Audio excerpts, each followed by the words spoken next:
Okay, your vendor has received the purchase order once it goes to the issued status. So let's go in and observe some things that have changed and some options that are available to us. So notice that some disabled fields now have been applied. You can no longer change the destination, the vendor, terms, shipping strategy, and shipping cost are locked in place, as well as how many of each order you've ordered, how many of each item you've ordered, and the price of each item. Status switch over to issued, and now you have two options available to you here: reopen and cancel. Right? Cancel is self-explanatory. It would cancel the purchase order outright.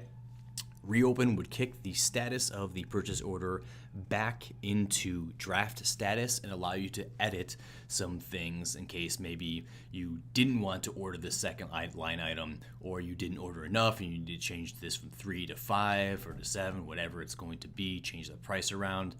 The only caveat to be aware of for reopening and or canceling purchase orders is that you can only do this if you coordinate with your vendor that you're going to be doing so.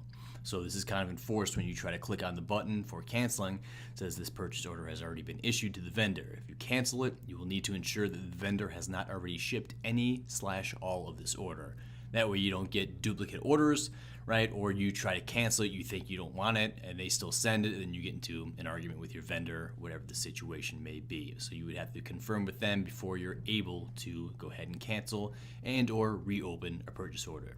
So now that we're in the issued order status, one of the options you're going to have right now, we're considering this as an inventory mirror light user, so kind of the lighter version of it and not the full version of it. With light, you would have to keep track of your reception of each good by hand. So if I got my shipment in and I see that good, I have my 1, 2, 3, and 4 of this, and they also sent me my 1, 2, and 3 of this. Great. I would click Save Purchase Order. This purchase order would then kick over to Received, and then order would then switch over to completed once it is completely paid for as well. If I'm an inventory mirror full user, I don't need to keep track of any of this reception by hand. That's done by warehouse workers and the inventory mirror app. You would scan the SKU off of the box and pallet of what you're receiving and then enter in how many you got, and then this gets automatically updated via that method.